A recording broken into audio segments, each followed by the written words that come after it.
Este episodio de Welcome to Chepe fue posible a Banco Promérica y su nuevo proyecto de microcréditos para ayudar a pequeñas y medianas empresas. Este es un proyecto que nos parece que es súper importante, ya que nosotros mismos sabemos que el 2020 fue un año súper complicado para muchísimos negocios del país. Si ustedes necesitan ayuda con este programa, pueden solicitar un microcrédito de hasta $30,000. Es un programa increíble, especialmente si son parte de algún sector que usualmente no ha sido tan bancarizado. Ahora sí, empecemos.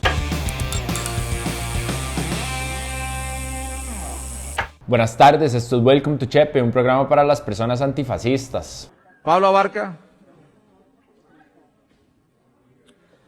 José María Villalta.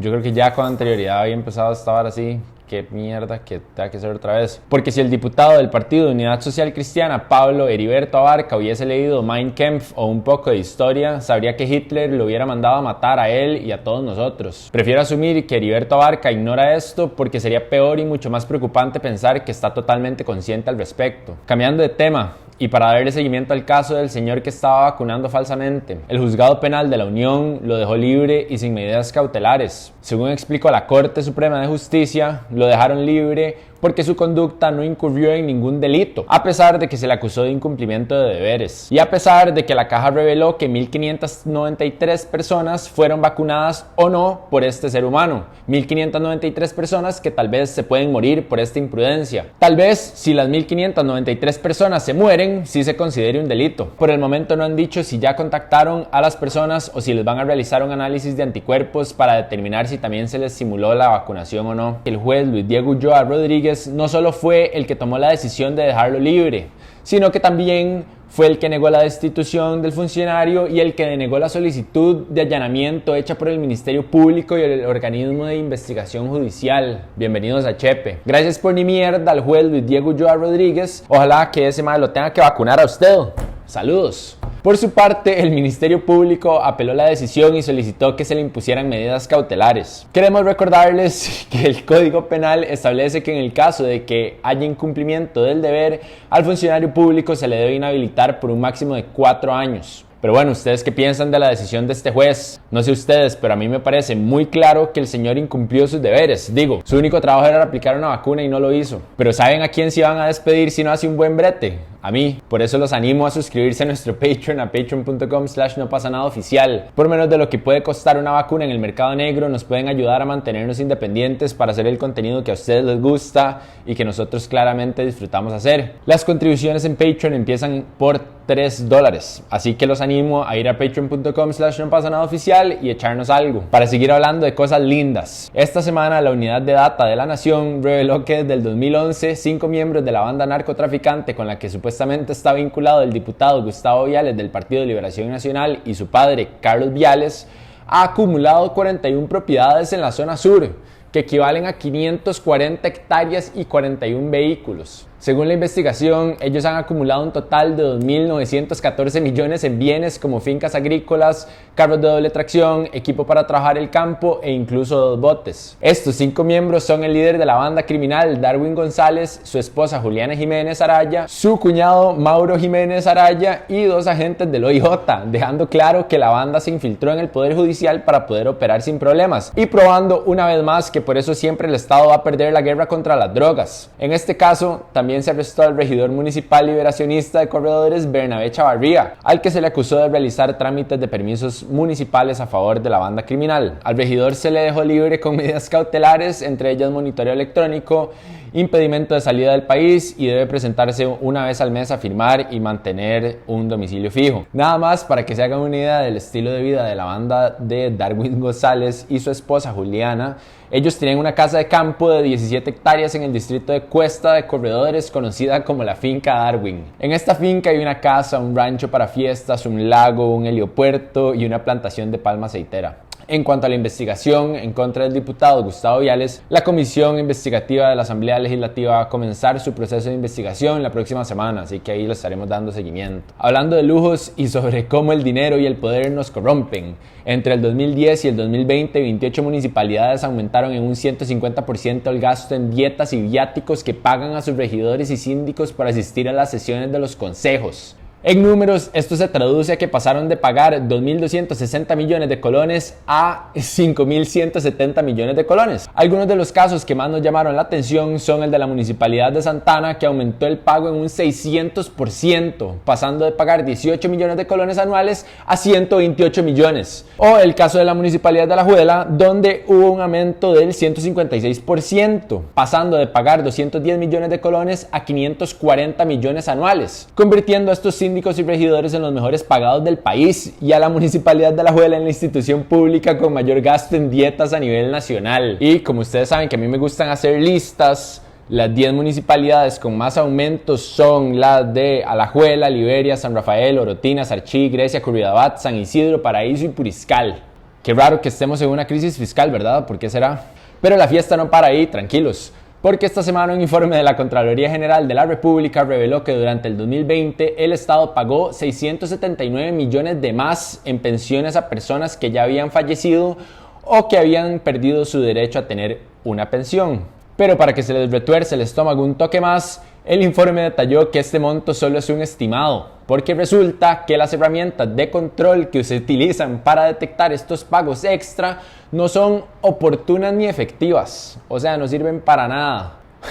Pero ¿desde hace cuánto estas herramientas no sirven y por qué es algo que nos permitimos? Bueno, según el informe se encontraron varios casos de derechos de jubilación que habían caducado entre el 2003 y el 2017.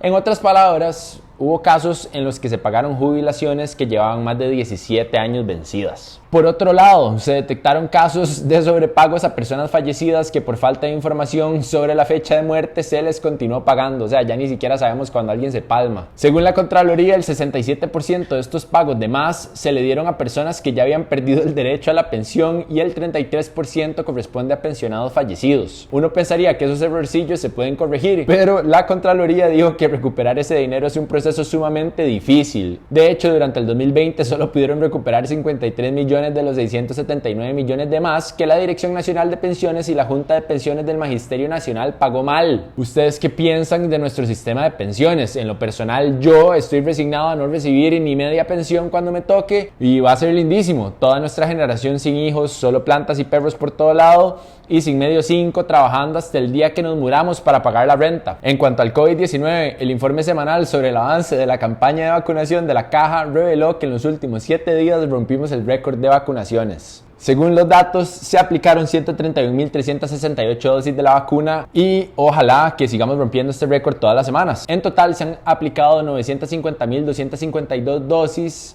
de más de 1 millón que han llegado al país. De todas estas vacunas, 605.099 son primeras dosis y 345.153 son segundas dosis. Por otro lado, esta semana el Ministerio de Salud reportó que durante la semana del 27 de abril al 4 de mayo el país acumuló 14.813 casos nuevos y 124 muertes.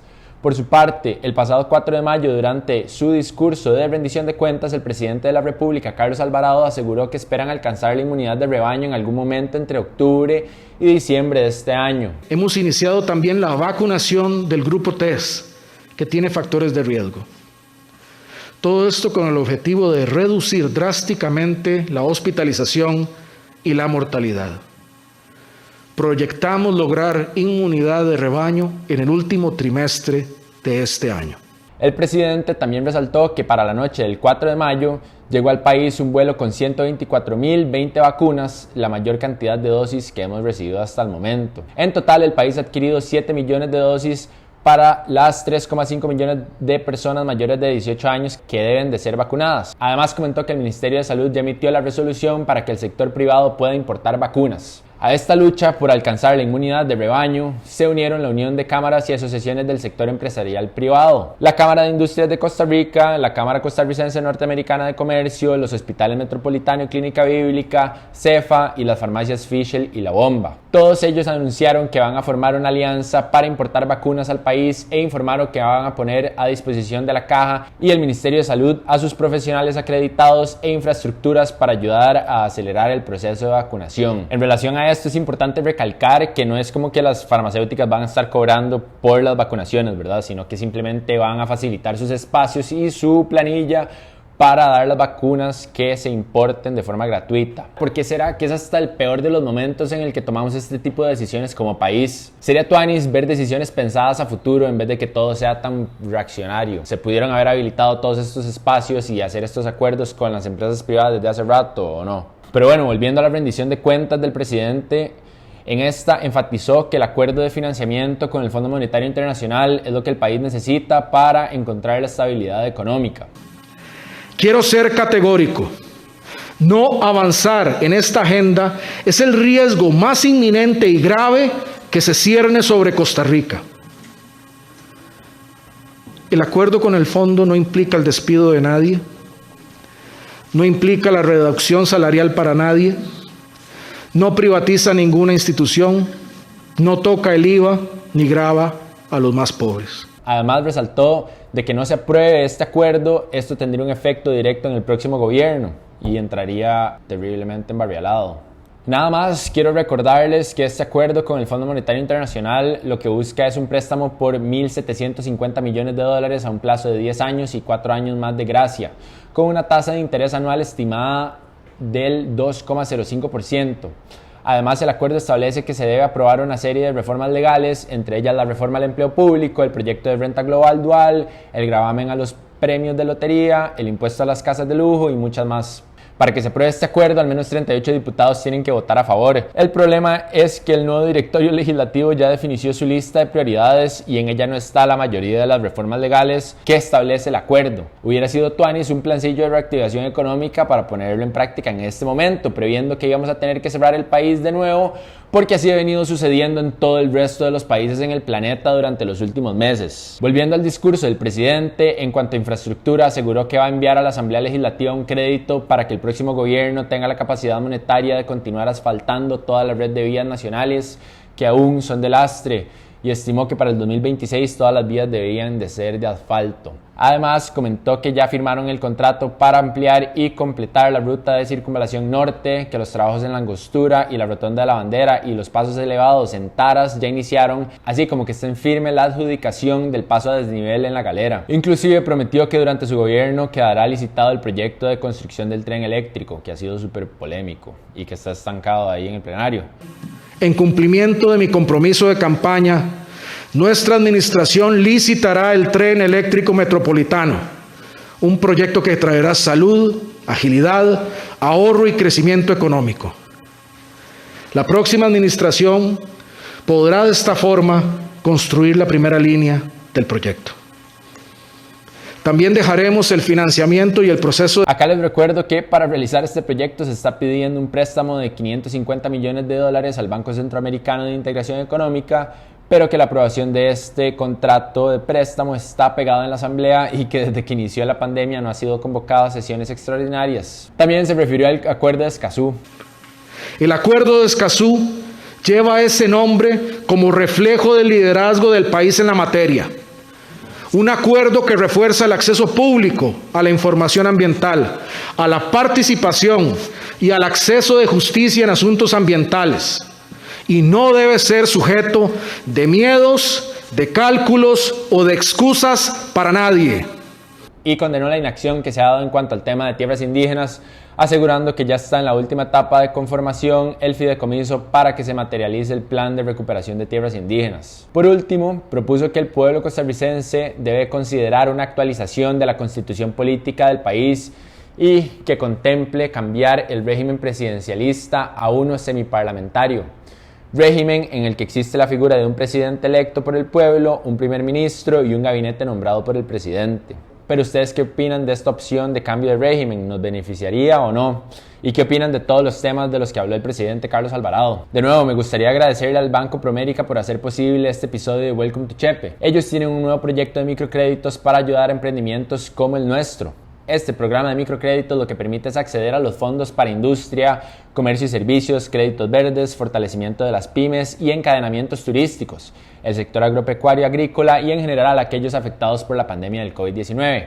Esto con el objetivo de efectuar préstamos en condiciones blandas a los interesados con derecho. Nos parece súper importante que ustedes sepan de esta opción porque tiene el objetivo de promover la inclusión financiera y el proceso de reactivación económica que tanto necesita Costa Rica. Volviendo a la rendición de cuentas del presidente, a este se ausentaron 24 diputados y por esta falta de quórum no pudieron realizar la primera sesión de análisis del informe presidencial, lo cual me parece una falta de respeto y una falta de seriedad. Según dicta la ley, en los días siguientes al 1 de mayo la Asamblea estaba obligada a sesionar para analizar el informe anual presentado por el presidente. En esta ocasión se ausentaron 8 diputados de Liberación Nacional, 4 del Partido de Acción Ciudadana, 5 del Partido de Unidad Social Cristiana, 4 de Restauración Nacional, los diputados del Republicano Social Cristiano y Frente Amplio y el independiente Drago Donalescu. Nada más para que sepan, entre los diputados ausentes están 4 de los 5 diputados que son precandidatos presidenciales: los liberacionistas Roberto Thompson y Carlos Ricardo Benavides, y los socialcristianos Erwin Macís y Pedro Muñoz, aunque Pedro Muñoz ya tiene la costumbre de ausentarse. Curiosamente, y según explicó el periodista de La Nación, Aarón Sequeira, las ausencias de los diputados han aumentado desde que se cambió de edificio, y es que mientras los diputados se encuentran en los salones anexos o tomando café, no cuentan para el quórum. En el edificio antiguo, si algún diputado estaba en los salones anexos o si estaba tomando café, sí contaba. Según explicó la presidenta legislativa, Silvia Hernández, solo 10 de los 24 diputados que se ausentaron le pidieron permiso para hacerlo. De los otros 14 no tienen la menor idea de por qué no llegaron. No queda de más recordarles que en caso de que un diputado se ausente sin justificación, se le castiga eliminándole la dieta de ese día. Pero como ya sabemos por episodios anteriores, esto no sucede porque no existe el proceso técnico para hacerlo. Manda huevo que ni siquiera puedan cumplir el quórum en una sesión establecida por ley.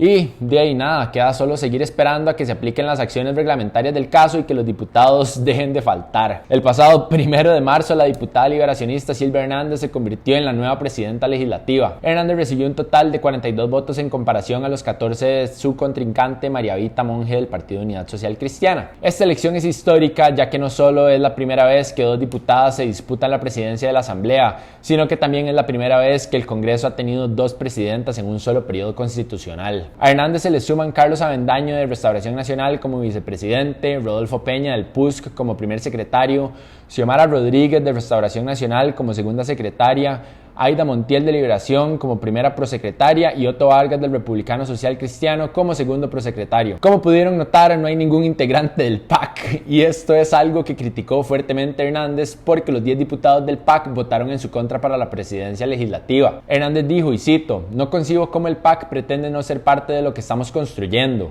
Veo cierta posición de renuncia. Si me hubieran apoyado a mí, habrían lanzado un mensaje de querer construir acuerdos". Además, como el Partido de Acción Ciudadana no propuso a nadie para conformar el directorio legislativo, quedaron excluidos del mismo y ante un directorio de oposición, lo cual ya les pasó factura, porque este nuevo directorio ya estableció la lista de los 65 proyectos de ley prioritarios para discutir en este año restante, y solo 16 de ellos coinciden con la agenda convocada por el presidente Carlos Alvarado. ¿Qué putas están haciendo? Entre los 65 proyectos del directorio están una ley para fomentar el turismo de salud, un plan para regular las plataformas de transporte como Uber y Didi, la regulación de la actividad minera metálica y una iniciativa de financiamiento para las pequeñas y medianas empresas afectadas por la pandemia. Como mencionamos anteriormente, la lista del directorio incluye el plan de reforma al empleo público, pero no el resto de proyectos que formarían parte de la negociación con el Fondo Monetario Internacional. A esto, el directorio legislativo dijo que era trabajo del gobierno intensificar las negociaciones políticas si quieren que las iniciativas del FMI avancen, y que cada uno de estos proyectos se van a tener que negociar uno a uno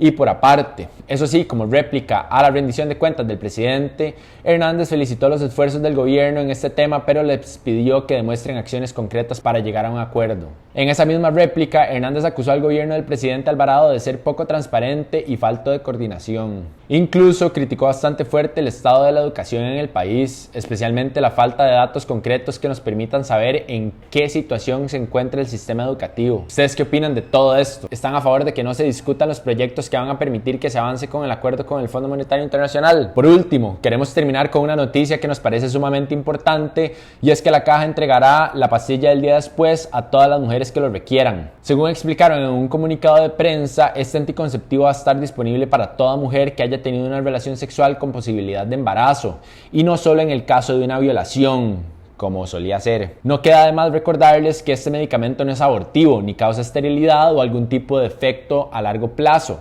sino que previene la fecundación. En algunos casos se presentan náuseas, vómito, dolores de cabeza o una alteración del ciclo menstrual, pero ninguno de estos efectos se mantiene y de fijo es mucho mejor que tener un embarazo no deseado. Además, como la mayoría de los métodos anticonceptivos, no es 100% efectiva, su eficacia se encuentra en un 95%. Eso sí, conforme van pasando los días entre el encuentro sexual y la toma del anticonceptivo, su efectividad se reduce y el plazo máximo es de 120 horas. Pero bueno, esto fue todo por hoy. Muchas gracias por ver. Si les gustó, acuérdense de darle like, guardarlo, compartirlo en Instagram y por favor suscríbanse a nuestro canal en YouTube, que eso nos ayuda un montón, gracias a las personas que ya lo han hecho. Y si quieren ayudarnos de una forma más directa, pueden hacerlo por medio de nuestro Patreon a patreon.com/nopasanadaoficial. Pura vida, nos vemos la próxima semana. Chao.